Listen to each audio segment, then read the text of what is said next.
quantum mechanics.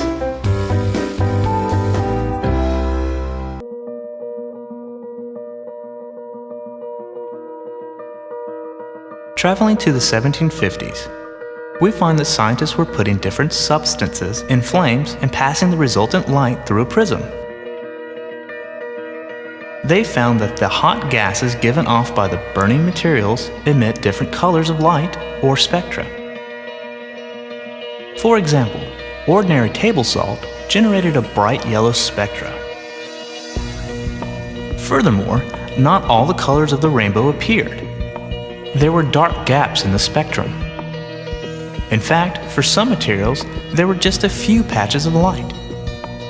By the 1820s, they recognized that spectra provided an excellent way to detect and identify small quantities of an element in a powder that was put into a flame. Meanwhile, the white light of the sun was also being examined closely.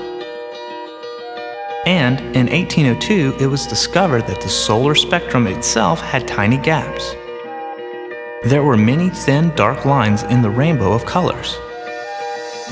But the reason for spectral lines in the light and the relationship to each substance was a real mystery.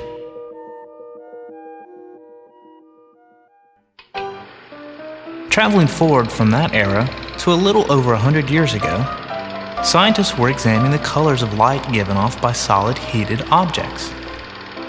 They discovered that these hot solids gave off continuous spectra, and that the overall color of the light revealed the temperature of the object. Now, this was important because scientists realized that this discovery made it possible to measure the temperature of an object from a distance. They could measure the temperature of the sun, for instance. During these discoveries, they also noticed that some of the objects absorbed light extremely well, almost perfectly in fact. They were called black bodies because they absorbed virtually all the light that was shown upon their surfaces. These same objects also radiated almost perfectly, and as noted before, the temperature of the black body object determined the distribution of colors or wavelengths in the emitted light.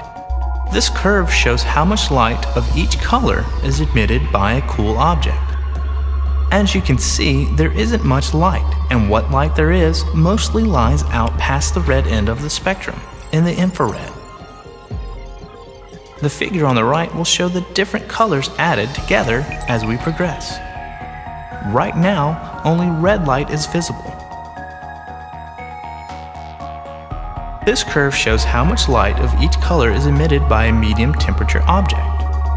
And the most light is emitted in the orange, yellow, green wavelengths. So now we add orange, yellow, and green to our cauldron of light on the right. As you can see, the combination so far looks yellow. This third curve is for a really hot object. Lots of light, and with most of it being emitted toward the blue end of the spectrum. And as you can see, our cauldron now is pure white in the center where all the colors overlap. A heated black body follows this color path as the temperature rises. A good example of black body radiation is the heat inside a kiln. Inside the kiln, electromagnetic radiation, light and heat, exist in a form of standing waves. Waves that, like the vibration of a guitar string, are attached at both ends. The ends of the standing waves, like the ends of a guitar string, do not move. They are anchored to the sides of the kiln. And many waves exist with varying wavelengths of color. At low temperatures, the primary color inside the kiln is the infrared, and we cannot detect it with our naked eye. But as the temperature rises, the kiln begins to glow red, and as the temperature continues to rise, the dominant color changes to orange, then yellow, then bluish white. The distribution of energy in light shifts to shorter wavelengths as the temperature rises.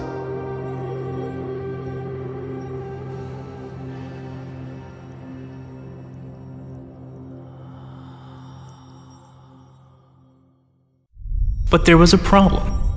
The scientists expected the distribution of emitted light to continue to the increase at wavelengths toward the ultraviolet end of the distribution. It didn't. Instead, there was less and less light given off as they were further and further into the ultraviolet. This was called the ultraviolet catastrophe. But it wasn't a catastrophe at all. It was the beginning of something remarkable. A truly great scientist named Max Planck soon figured out a way to explain the observation. He concluded that the energy contained in the standing waves inside the kiln did not and could not possess just any and all different amounts of energy. Instead, the quantity of energy these standing waves possess had to be limited to a few specific discrete values of energy for each color. A standing wave of blue light, for example, can have energy equal to 0 electron volts, or 3 electron volts, or 6 electron volts, or 9 electron volts, and so on. In general, energy equals any whole number, n, times Planck's constant, h, times the frequency of light, nu, which for blue light is any number times 3 electron volts. But notice, blue light standing waves cannot contain energy equal to 1 electron volt, or 2 electron volts, or 4 electron volts. Realizing that energy could have only discrete values was the beginning of quantum mechanics. The energy is said to be quantized, and n, from the equation above, is called a quantum number.